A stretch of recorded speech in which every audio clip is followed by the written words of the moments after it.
Hamas இயக்கத் தலைவர் இஸ்மாயில் ஹனியே ஈரானில் வைத்து கொல்லப்பட்டதால் ஈரான் இஸ்ரேல் இரு நாடுகளுக்கு இடையேயும் போர் பதற்றம் ஏற்பட்டுள்ளது. இது உலகப் போராகவும் மாறுவதற்கான வாய்ப்புகள் இருப்பதாக வல்லுநர்கள் தெரிவிக்கிறார்கள். ஈரான் இஸ்ரேல் இரு நாடுகளிடமும் உள்ள இராணுவ பலங்களையும் ஆயுதங்களையும் பற்றி பார்ப்போம்.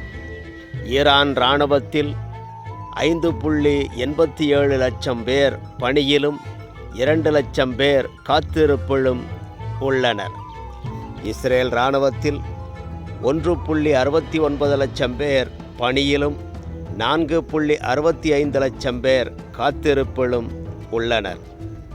ஈரானிடம் 2842 டேங்கிகளும் இஸ்ரேலிடம் 1650 டேங்கிகளும் உள்ளன.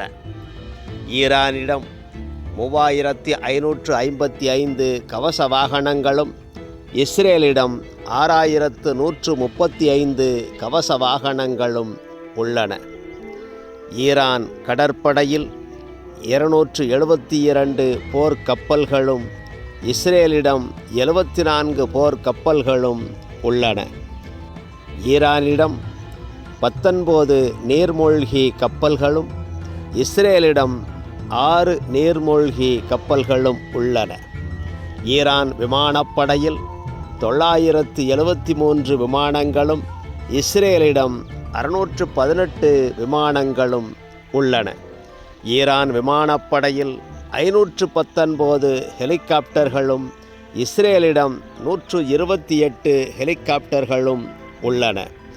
ஈரான் இஸ்ரேல் இரண்டு நாடுகளிடமும் அதிநவீன ஏவுகணைகள் ட்ரோன்கள் உள்ளன. ஈரான் அணு ஆயுத தயாரிப்பில் ஈடுபட்டுள்ளதாக குற்றம் சாட்டப்பட்டு வருகிறது. இஸ்ரேலிடம் ஏற்கனவே அணு ஆயுதம் இருப்பதாக சொல்லப்பட்டு வருகிறது. இந்த நிலையில் இஸ்ரேல் ஈரான் இரண்டு நாடுகளுக்கும் போர் ஏற்பட்டால் அது இரண்டு நாடுகளுக்கும் ஆதரவான நாடுகள் களமிறங்கும்.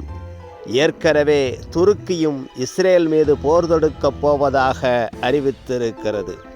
எனவே இஸ்ரேலை சுற்றியுள்ள இஸ்லாமிய நாடுகளும் இஸ்ரேல் மீது போர் தொடுக்கும் அபாயம் இருக்கிறது. இது நிச்சயமாக உலகப் போராக மாறும் என வல்லுநர்கள் தெரிவிக்கிறார்கள். அப்படி ஒரு உலகப் போராக மாறுமாயின் இந்த உலகின் பல நாடுகளிடம் பேரழிவு ஆயுதங்கள் இருப்பதால் அந்த ஆயுதங்களை பயன்படுத்தும் நிலை ஏற்பட்டால் இந்த உலகம் பேரழிவை சந்திக்கும் ஆபத்து இருப்பதாக அச்சப்பட வேண்டியிருக்கிறது. சமீப நாட்களாக கூகுளில் 3ஆம் உலகப் போர் குறித்தே அதிகமாக தேடப்படுகிறது. இது உலக மக்களின் அச்ச உணர்வையே வெளிப்படுத்துகிறது.